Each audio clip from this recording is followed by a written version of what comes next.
Before I get started today, I'd like to kindly ask that you hit the like button and leave a comment down below, and please subscribe to the channel for more content just like this. So apparently, based on a new interview, Gina Carano is not backing down after her Lucasfilm firing. I spoke in my last video on this subject about finding a middle ground and how important that is sometimes, so I think the most telling part of her interview was her comments on Pedro Pascal, and about how they both realized very early on that they had opposing ideologies. But the important part was they didn't let that affect their relationship.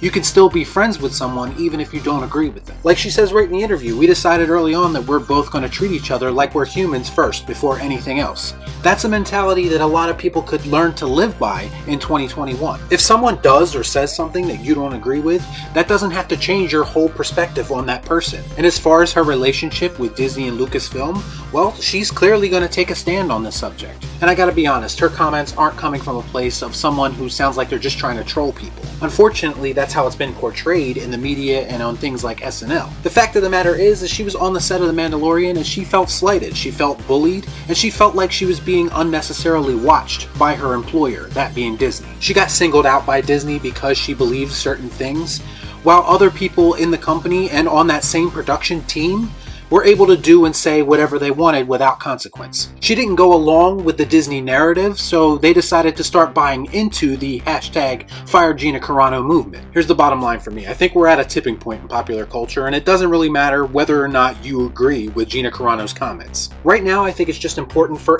someone to just push back. It doesn't have to be Gina Carano, but if it is, so be it. I think it's important for people to not have to compromise who they are just in order to fit in. I come from a time when counterculture was the cool thing to do. When you would rebel against authority and you would go in your own direction and not do everything exactly how everyone else wants you to do it. But now people will abide by cancel culture, and to be honest, cancel culture doesn't benefit anyone. Not to mention it doesn't benefit creativity in itself. All it does is create an atmosphere of fear that no one should really have to be burdened with. If you're afraid of expressing yourself or creating something unique for fear of being canceled, then the art form and the world itself has already lost. I think the culture desperately needs people to stand up against companies like Disney, who offer nothing yet want to dictate how people live their lives or the way they think. Again, the crazy part is I'm not even a Gina Carano fan. I didn't even like her character on The Mandalorian. Really, to me, it has nothing to do with her. If it was someone else, I'd be reacting the same exact way. Me, personally, as someone who prides himself on his love for movies,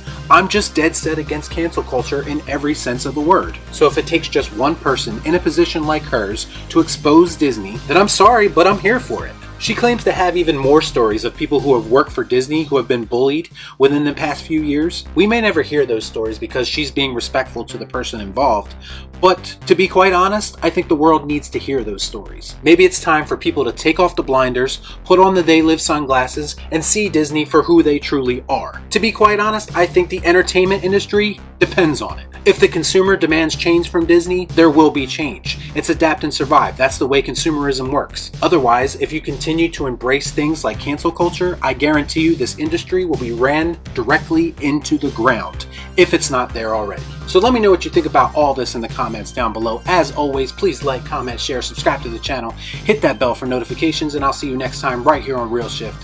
Thanks for watching. Peace out.